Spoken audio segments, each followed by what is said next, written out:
and I want to welcome you to another episode of Beyond the Surface Radio. I'm your host, Dr. Wanda J. Evans-Brewer, and this evening I want to discuss about groups.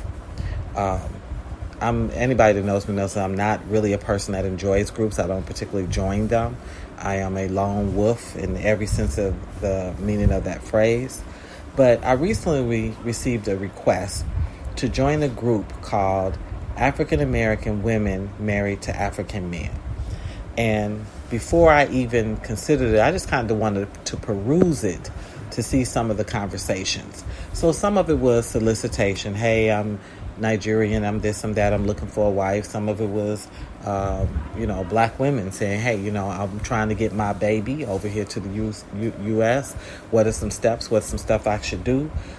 Some of it was just well-wishing for relationships or relationship tips or interesting questions. But then I came to this one question, this one post, and the gentleman said, hello, American girls. I'm still waiting on one of you to become my second wife. I can't give up because in Africa, we don't have a problem with that. Thanks, and I'd like to hear from you. So I immediately went to the comments, and one of the first comments that I saw was someone said, so old boy looking for an American woman to kick in and help take care of his wife and family there in Africa, right? Why else would he be looking for an African American woman? Bro, you might as well stop. Okay, so, my husband kind of chuckled at it, and then it went on to say, the whole request just got me utterly entertained. Someone followed behind that, and they said, but true, one thing is for sure, he is a man of truth.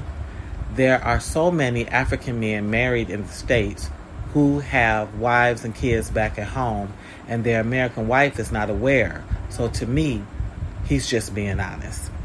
The conversation continued. Real talk. That's exactly what he's looking for. And his wife has to put him up to it. And then someone else added, yeah, he's looking for that come up.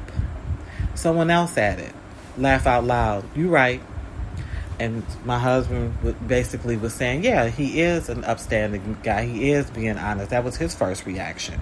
And so I said, even though he's being honest, why would he be interested in an African American woman?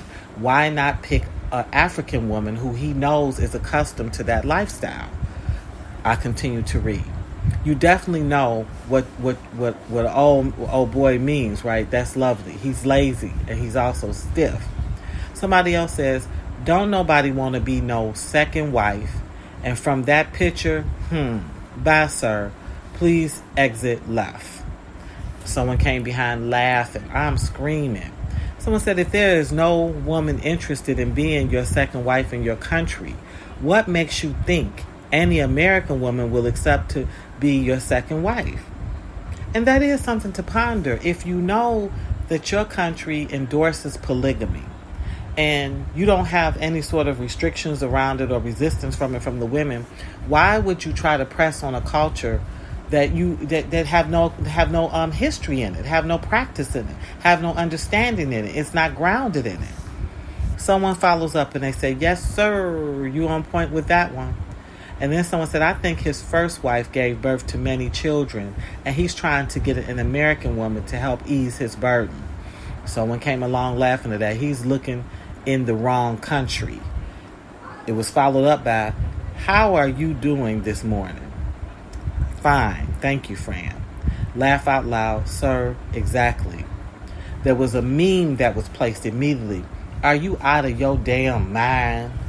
And then finally, I'm going to stop here. Someone said, I believe this is fake. He keeps asking and gets ridiculed every time. The last post said he shouldn't have asked the first time, specifically wanting an African American woman as a second wife. Exactly. How would this benefit the American wife? And every African man knows AA women, any American woman, don't play that second wife foolishness. That's why I think he keeps posting it. So this is a really interesting topic to me in that I don't principally have any issue with polygamy. It's not anything that I'm necessarily interested in, and it's not anything I'm necessarily against. The issue I have here as an African American woman, I already know the majority of our women would never embrace it. And even if they tried it, you would have so much work fighting through the mindset that would have them be positive in the unit toward the other woman. I don't understand why there's this idea that there's one culture, and the culture is the African culture, and so you automatically can embrace that if you're getting on paper a good man. I don't understand this need to flee your woman. If you got good women in your country, and I'm here, I see them all the time, why are you pursuing an African American woman? And these women were sharp. They felt like this was about finance. They didn't feel like this was about romance. They did not feel like this was about love. They felt like this was completely about finance. And I'm going to tell you something. I do too. I don't like it. I don't like the idea that someone is trying to shape us into fitting into a mold that we don't fit into. I have a friend here that she's an elder to me, but she lived her life as a Black Hebrew. She is one of the few people I've ever met that lived a polygamous life. She was one of 4 wives. She was the youngest wife, and she actually said that she could do it again with the right set of women. Okay, in her case, the women were jealous of her, and they were jealous of her because of the husband. The husband was always comparing her to the other wives. Why don't you be more like Yapa? Why don't you do this? And he put a clear line against between the women. They was looking at her like, okay, he always giving her brownie points and bragging about her. We're sick of her. They confronted him and they voted to put her out. Okay, they didn't want her to remain as a wife. So this was all on American turf. So there's a lot of work to be had around that. I always find it interesting too that these groups that want to link us always want to talk about polygamy. And even my husband and I have gotten into sort of a back and forth when I've discussed polyandry. The idea that a woman would have more than one husband. They recently had a woman in South Africa who, because they changed the law and they made it legal for a woman to marry more than one husband. And, from the looks of it, because I always feel like, what consensual adults agree to is their business. And they seemed quite happy.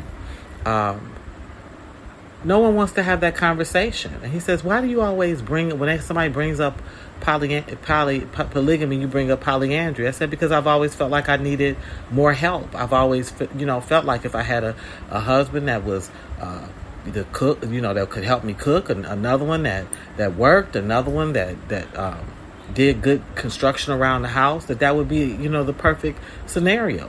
They didn't all have to stay in the same house. I think there is some concept to, needing a break from one another, and, not letting the sun go down on anger. When you're angry with someone, becomes easier if there's someone else that you sort of, fallen into for affection. So the same thing that you would want in an additional wife, why would you think that a woman wouldn't want in an additional husband?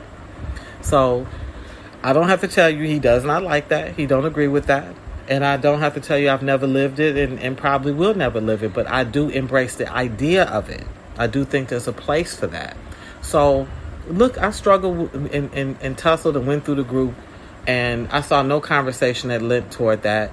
But it's just something to think about, that this idea that we're starting to come to the continent and these African men are seeking us out specifically to try to shape us to fit into a mold that we're not going to fit in. If you get one woman that goes along with it, I promise you to be 200 that's not. And of that 200, if they find out you trying to pull it, they're going to fight. These are not, this is what's going to happen. It's either going to be fight or flight. But they're not G'ing for it. They're definitely not G'ing for it. Anyway, you've been listening to Beyond the Surface Radio, and I'm your host, Dr. Wanda J. Evans-Brewer. And until we meet again, be safe in God's grace.